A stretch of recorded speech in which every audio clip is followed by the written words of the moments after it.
আসসালামু আলাইকুম viewers, welcome to my channel. কেমন আছেন সবাই? আশা করছি অনেক অনেক ভালো আছেন।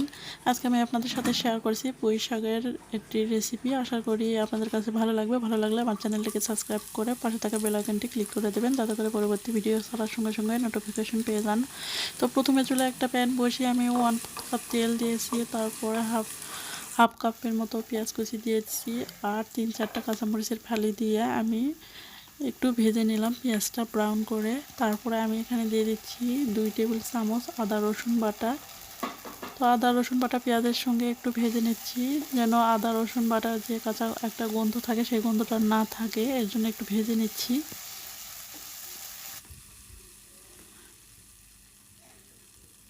ভেজে নেওয়ার পরে আমি এখানে সামান্য পানি অ্যাড করে দিলাম। এখন এখানে দিয়ে দিচ্ছি পরিমাণ মতো লবণ, হাফ চা চামচ দিয়ে দিচ্ছি হলুদের গুঁড়া, 1 চা চামচ দিয়ে দিচ্ছি লাল মরিচের গুঁড়া,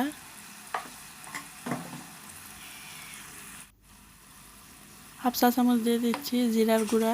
এখন সব মশলাগুলো একসঙ্গে নেড়েচেড়ে কষিয়ে নেব। তো তেল ছেড়ে আসা পর্যন্ত কষিয়ে নেব।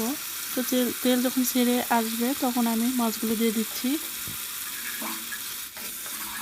তো মাছ দিয়ে আমি আবারও নেড়েচেড়ে একটু কষিয়ে নিচ্ছি মশলার সঙ্গে। আর এই মাছটা কিন্তু পাঙ্গাস মাছ। আমি এই মাছ দিয়ে পুঁই শাক রান্না করব। পাঙ্গাস মাছ দিয়ে পুঁই শাক রান্না করলে আমার কাছে অনেক ভালো লাগে। তো মাছটা কিছুক্ষণ কষিয়ে নেওয়ার পরে আমি এখানে পানি অ্যাড করে দিলাম 1.5 কাপ। আর এই পানি দিয়ে আমি মাছটা রান্না করে নেব। আর মাছটা রান্না হয়ে গিয়েছে, তারপরে আমি কয়েক পিস মাছ আমি তুলে নিয়েছি। তারপরে এখানে দিয়ে দিলাম পুঁই শাক আর আলু। আগে থেকে ভালো করে পরিষ্কার করে নিয়েছিলাম। তো পুঁই শাক দিয়ে দেওয়ার পরে নেড়ে চেড়ে নিচ্ছি। এখন ঢাকনা দিয়ে ঢেকে রান্না করে নেব 5-6 মিনিট। তো 5-6 মিনিট পরে আমি আবারও নেড়ে চেড়ে নিচ্ছি।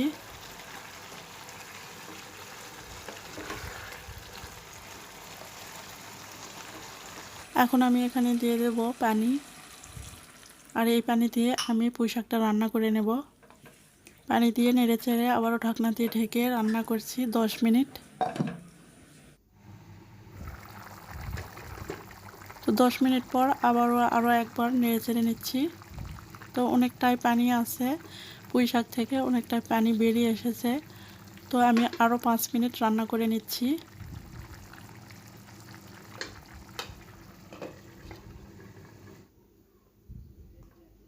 তো দেখুন 5 মিনিট পর আমার রান্না কমপ্লিট। আমি চুলাটা অফ করে দিয়েছি।